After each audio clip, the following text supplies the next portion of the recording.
The storm hit the valley without warning. Wind slammed against the old farmhouse, shaking the wooden walls like an angry beast.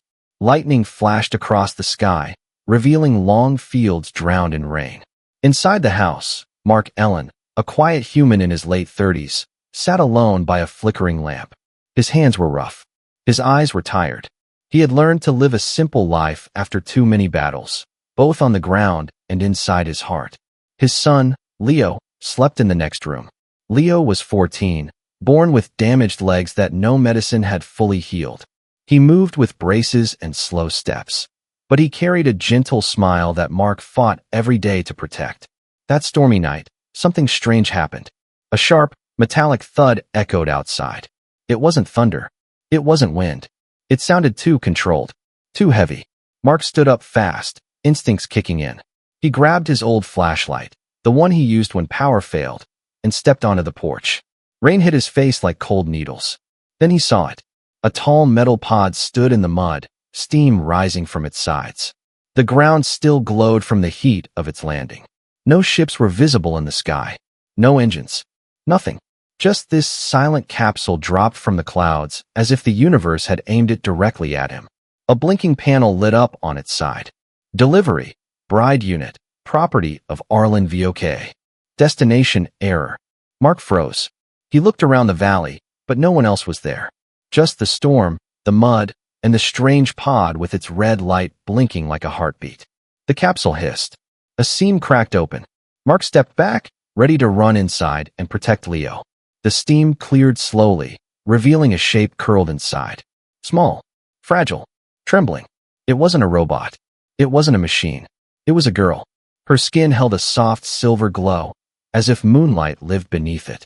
Her hair was white with faint blue strands, floating gently even in the heavy air. Around her wrists were metallic cuffs, blinking with foreign symbols. She looked barely 20, young, scared, and completely unprepared for the world she had fallen into. She opened her eyes. Bright, reflective, almost like liquid crystal. She saw Mark. She flinched. Then she whispered in a shaky voice, struggling with each word. Please, do not send me back. Her voice cut through the storm like a knife. It wasn't fear of death Mark heard. It was fear of going somewhere worse. Mark took a slow step closer. I don't even know who you are. She blinked, breath shaking. My name is Saria. I was promised to a man on this planet. Taken from my home. Shackled. Traded. She lifted her cuffed wrists with difficulty. I was supposed to be delivered to him tonight. But something went wrong. The pod changed direction. Mark frowned. Changed direction? What? She lowered her head. Because I asked it to. I hacked it. I tried to escape. She looked up again, eyes wet. But I don't know where I am now. I thought it would crash. I thought I would die. Lightning lit the valley again. For a moment, Mark saw the girl clearly, lost, desperate, shaking in fear. And he felt something inside him shift. Not pity, not softness, recognition. He had seen that fear before, in soldiers forced into wars they never chose, in children abandoned by the people meant to protect them. Saria whispered, Please, do not hand me over. I beg you. Mark knew the smart choice was to close the pod, call authorities, and pretend this never happened. The safe choice for him and Leo. But humans were never famous for choosing the safe path. He reached out his hand slowly. Come inside, he said. We'll figure out the rest later. Behind him, the farmhouse door creaked open. Leo watched from the shadows, eyes wide, seeing the strange, glowing girl for the first time. And the storm raged on. Saria stepped into the house slowly, as if every movement might break the fragile safety she had just found. Water dripped from her hair and cuffs, leaving thin glowing marks on the old wooden floor. Mark guided her inside carefully, keeping one eye on the door and one on the storm outside. He still didn't trust the situation, but something in her shaky breath told him she needed help more than anything. Leo stood near the hallway, gripping the frame for support. His leg braces reflected the dim light from the lamp. He stared at Saria the way only a child who had suffered could, silently, gently, without judgment. Saria noticed him instantly. Her glowing eyes widened with surprise, then softened. She lowered her head in a quick bow, something like a greeting from her world. I did not mean to disturb your home, she whispered. Leo took a small step forward. Are you hurt? Saria froze. For a moment, she didn't understand the question. Then she placed a hand over her chest, feeling her own heartbeat, almost confused by the kindness. I am frightened, she said, but not broken. Leo gave a shy smile. Good. Mark locked the door and closed the curtains. His mind worked fast, doing what he always did when danger touched his life. Calculate, plan, protect. He motioned Syria toward the small living room. Sit. You look like you might fall over. She obeyed, sitting on the edge of the chair like it was made of glass. Her cuffs flickered again, projecting faint alien codes into the air before shutting off. Mark crouched in front of her. Tell me what's going on. Syria looked at her wrists. These are control restraints. They stop my abilities. They hurt if I resist. Leo's eyes widened. Abilities? Like powers? She nodded slightly. My people can feel energy, light, emotions, but the cuffs block everything. Mark frowned. Why would someone need to block your emotions? Syria hesitated. The storm growled outside, rattling the windows. Finally, she spoke, voice thin as a dying flame. I was sold. The words hit the room like another crack of thunder. Sold to a man named Arlen Voka, she continued. A collector of off-world brides. He chooses them young. He chooses them helpless. Mark felt his jaw clench. Leo looked down, hands shaking. Syria went on, her voice trembling but determined.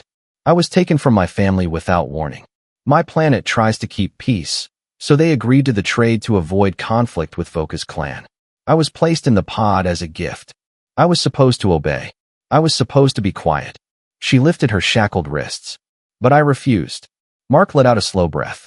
So you reprogrammed the pod? Yes, she said softly. I broke the navigation lock. But I did not know enough. The pod flew blind. It landed here, by accident. Leo stepped closer, eyes full of something Syria hadn't seen from a human before. Respect. That's brave, he said. She shook her head. It was desperate. If they find me, I will be punished. And anyone who helps me will be punished too. Mark rose to his feet, pacing. His instincts screamed at him. Helping her meant danger.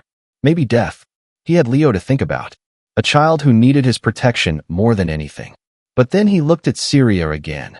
Tired, cold, soaked, and trembling, but still holding herself upright with quiet dignity. Humans had a strange weakness for people who refused to break. Mark sighed, rubbing his forehead. All right, here's what we're going to do. You stay here tonight. No one in this valley comes out during storms anyway. Tomorrow, we'll figure out where to send you, somewhere safe. Syria stared at him. You do not even know me. Why trust me? Mark shrugged. Doesn't matter. You needed help. You're getting it. Leo nodded happily. We help people here. Even aliens. Syria blinked, and for the first time since she landed, a small smile formed on her lips. It was faint, shy, but real. But before the moment could grow warm, something outside shifted. A noise. A deep humming. Very distant, but rising. Syria stood at once, panic shooting through her body. No, that cannot be. Mark grabbed his flashlight again. Leo held his breath. What is it? Mark whispered. Syria's voice barely escaped her throat. They found the pod. She pointed toward the window with shaking fingers. And they are coming for me. The humming outside grew louder, rolling over the valley like a rising storm inside the storm. It wasn't wind. It wasn't thunder. It was too steady, too mechanical. Mark moved toward the window, careful not to disturb the curtains. Syria stood frozen in the center of the room, her cuffs flickering with a faint warning light. Leo whispered, Dad, what is that? Mark didn't answer. He already knew. Whatever had landed Syria here was not going to let her go so easily. Outside, through a thin crack in the curtain, he saw them. Dark shapes. 3, maybe 4. Low-flying skimmers gliding just above the muddy ground. Their lights glowed pale green, scanning through the storm, sweeping the earth with silent beams. The machines moved like predators sniffing for a wounded animal. Syria's voice trembled. Those are Voka's trackers. They do not speak. They do not feel. They only obey. Mark turned sharply. They're machines? No, she whispered. Worse. They are living bodies with machine minds. Soldiers grown only to serve. Leo swallowed hard. Are they dangerous?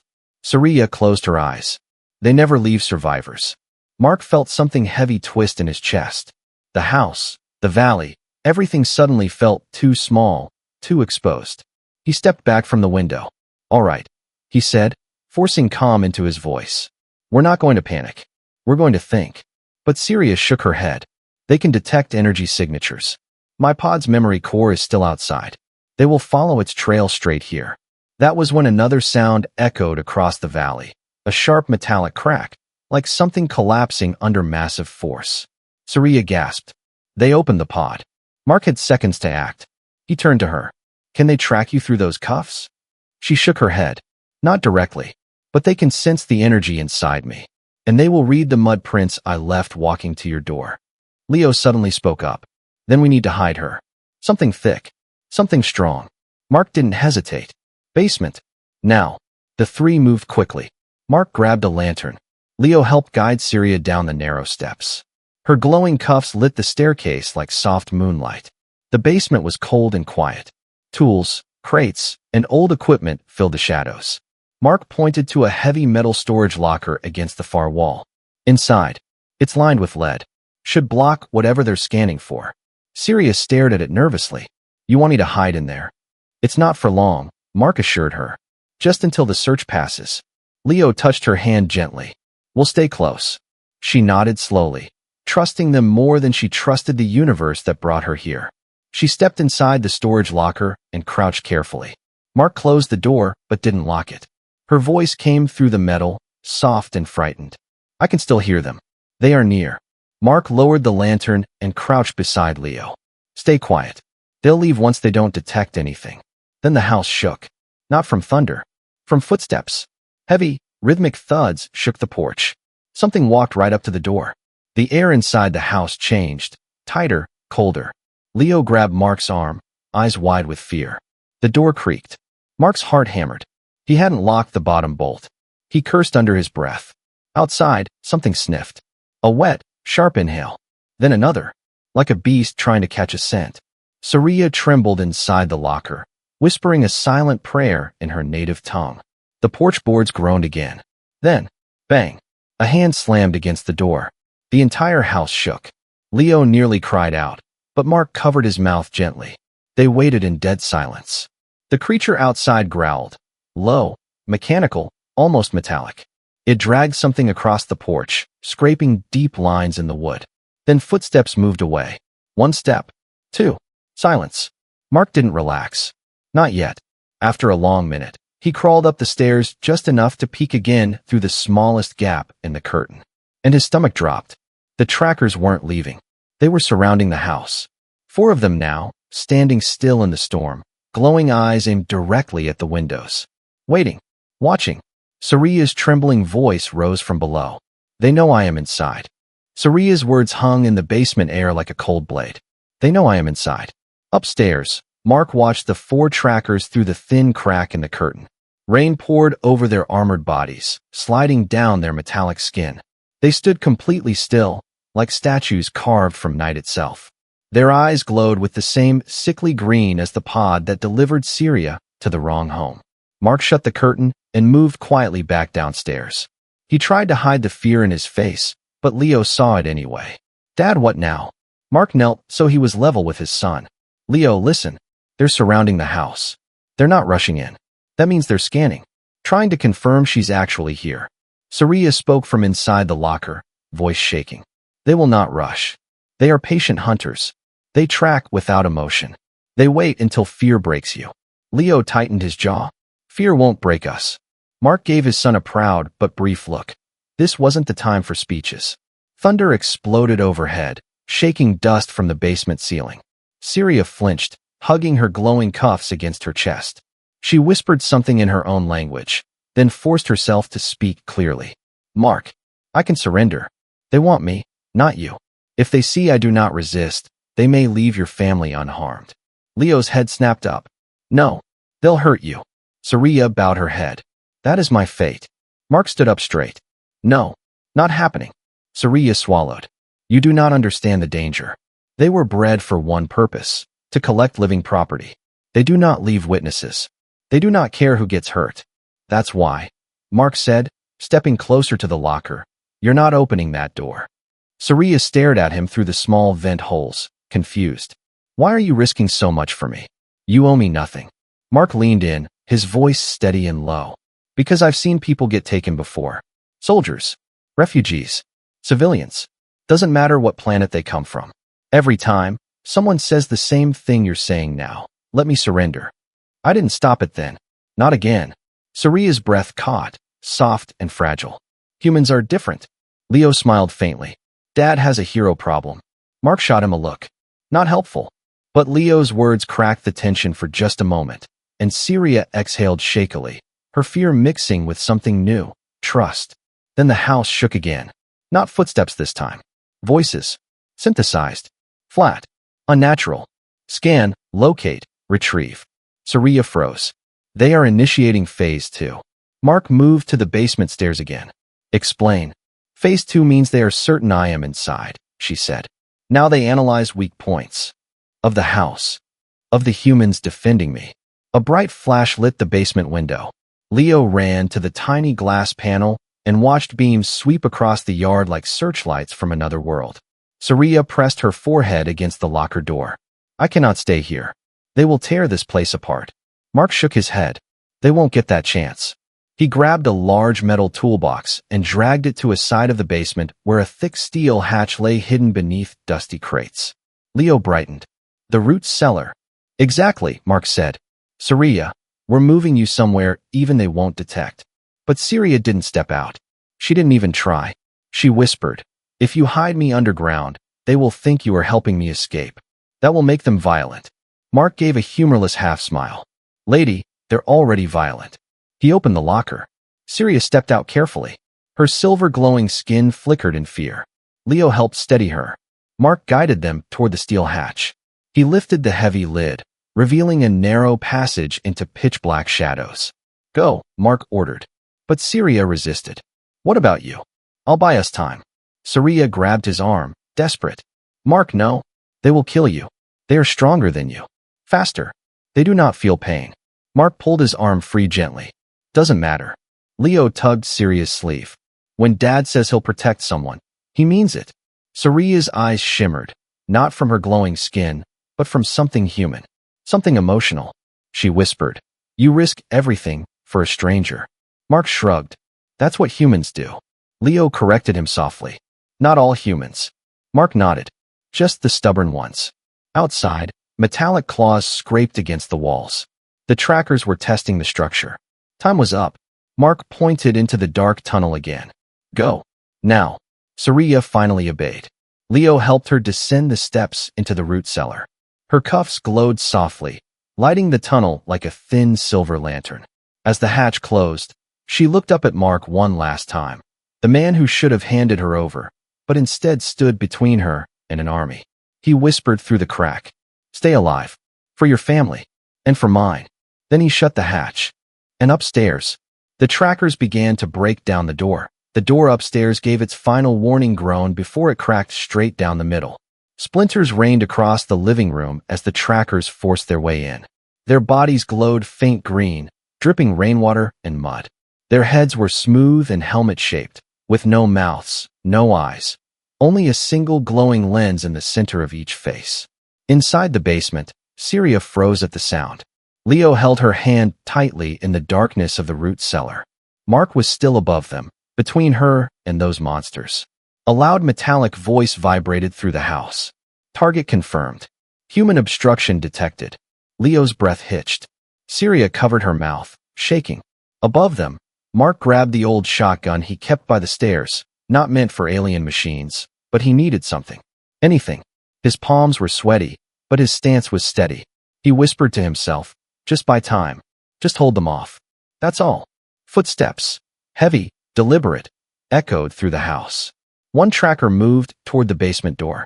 The others fanned out, scanning every corner. Mark stepped into the hallway, planting himself directly in view. Stop right there. The tracker near the basement paused.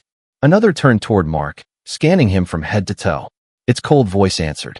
Relinquish asset or be terminated. Mark swallowed the fear burning in his throat. She's not an asset. She's a person. The tracker tilted its head. Clarification, non-human unit does not qualify. That was all Mark needed to hear. He lifted the shotgun and fired. The blast echoed through the entire house, shattering glass. The tracker stumbled backward as metal fragments blew off its chest. But it didn't fall. It didn't even flinch. It simply rebalanced itself and turned its glowing lens back to him. Threat level, negligible. Mark cursed under his breath and fired again. Another blast. More sparks. Still nothing. But that was never the goal. The gunfire bought seconds. Seconds Syria desperately needed. Seconds humans always turned into miracles. The trackers moved in, faster this time. One lunged toward the basement stairs. Mark threw the shotgun aside and grabbed a rusty crowbar from the wall. He swung with his full weight, the metal ringing across the tracker's head. Sparks exploded from its neck joint. It staggered, just for a moment, but enough for Mark to shove it back down the hall. Pain shot through his arms. His body was older than his instincts. But he didn't stop. Another tracker charged. Mark ducked under its swing, rolled across the floor, and grabbed a gasoline can he kept by the back door for the generator. With a rough pull, he tore the cap off and splashed fuel across the tracker's chest. The creature paused, confused. Mark lit the match. Let's see you skin fire. The tracker went up in flames, thrashing wildly. It crashed into another, spilling burning fuel across the floor. The house roared with firelight. Leo watched from the root cellar hatch, terrified, but also amazed. That's my dad, he whispered with pride and fear mixed together. Syria pressed her glowing fingers against the metal hatch. Humans are reckless. Then she corrected herself softly. No, humans are brave. Above, the third tracker reached Mark, slamming him into the wall. The breath was knocked from his lungs. The machine lifted him by the throat. Leo screamed from below. Dad! Mark clawed at the metal hand, crushing his windpipe. The world blurred. His legs kicked helplessly as the tracker's emotionless voice filled his ears. Obstruction will be terminated. Syria could feel Mark's fear. Even with her abilities blocked by the cuffs, the emotion reached her like heat through a thin curtain. She couldn't stay hidden. She couldn't let him die for her. She looked at Leo. He shook his head desperately.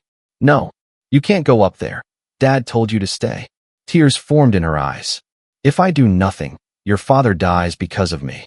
Leo's voice broke. But you'll be taken. Syria placed a trembling hand on his cheek. Better that, than letting a good man fall. She forced the hatch open. Silver light leaked out from the glowing lines beneath her skin. The cuffs flickered wildly, sensing her adrenaline, her defiance. She climbed into the basement. Leo grabbed her arm. Please, don't go. Syria looked at him with painful warmth. Humans protect strangers. Let me do the same. Upstairs, the tracker's grip tightened. Mark's vision darkened. Then, a blast of silver light shot through the basement doorway. The tracker froze, its systems glitching. Syria stepped into the living room, her cuffs glowing so brightly they almost turned white-hot. For the first time since arriving on Earth, her emotions were overpowering the restraints. She looked at Mark and whispered, I won't let them take you.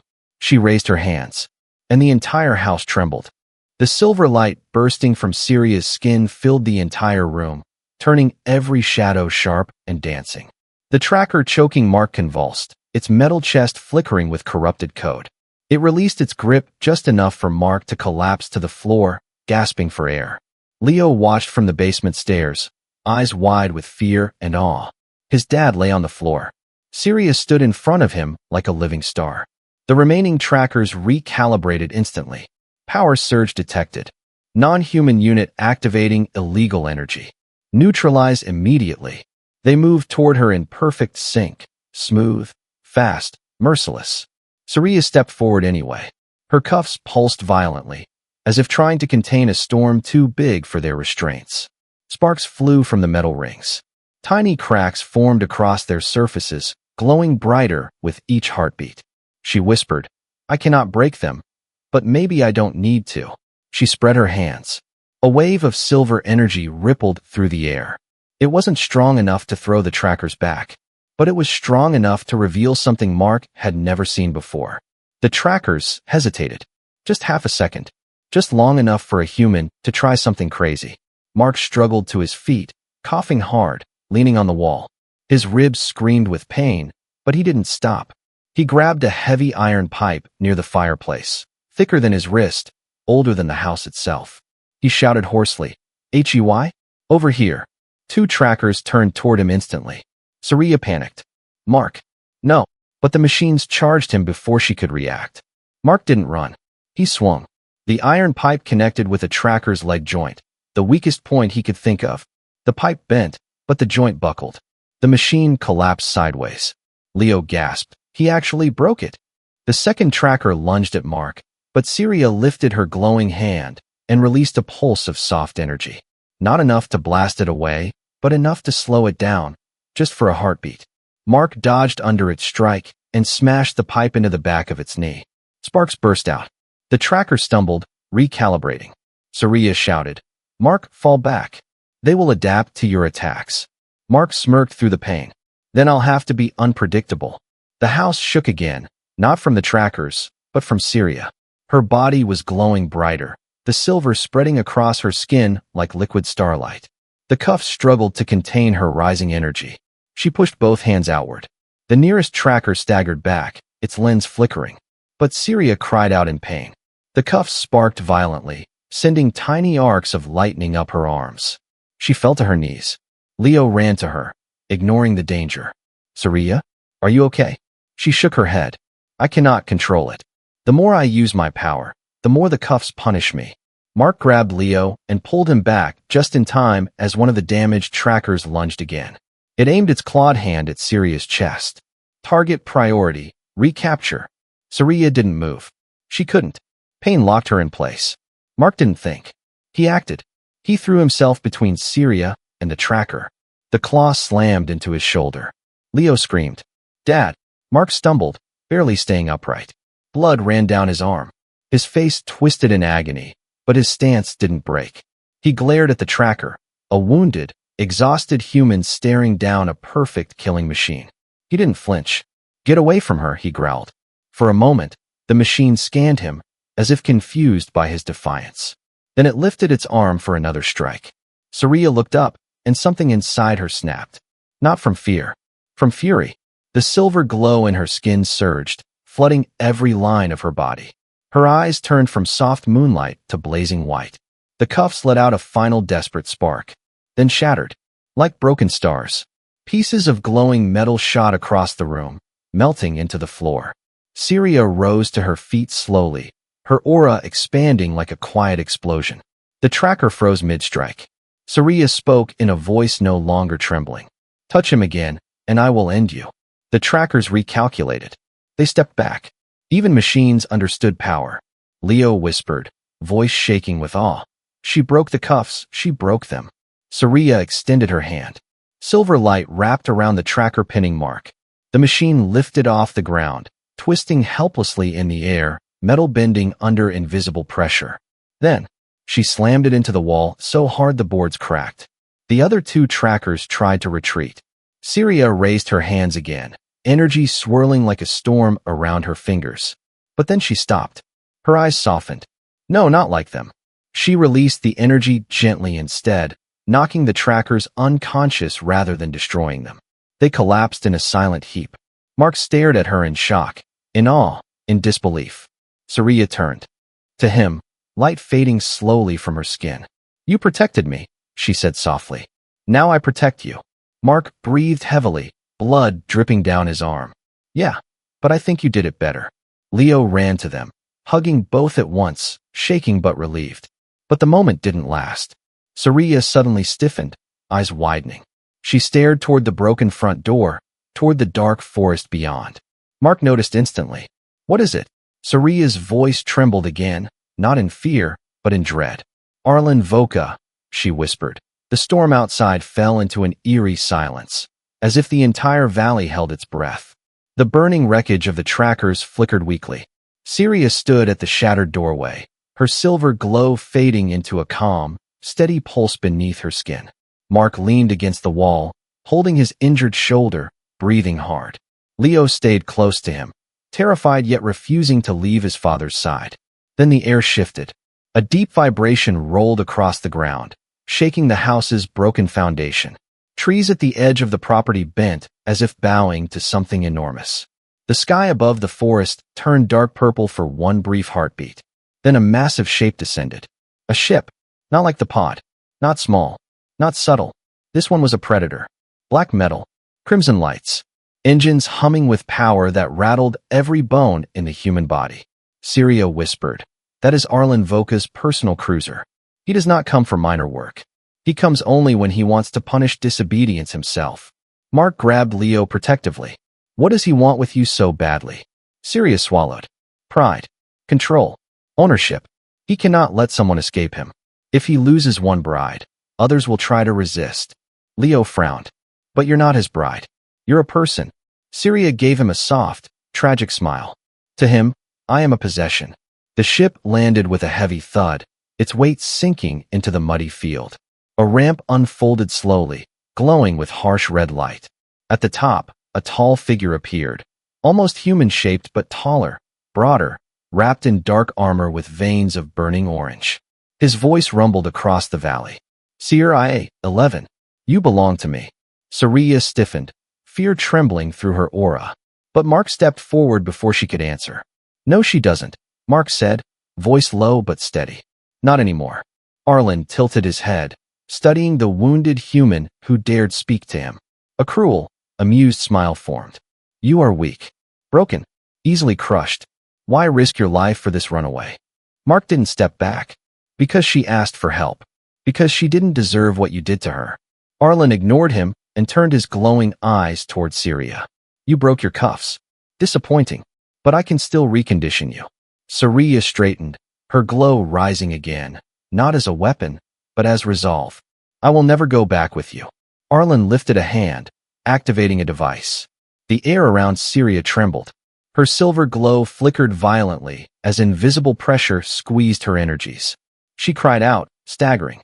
Leo shouted, "Stop!" Mark grabbed the boy before he ran forward.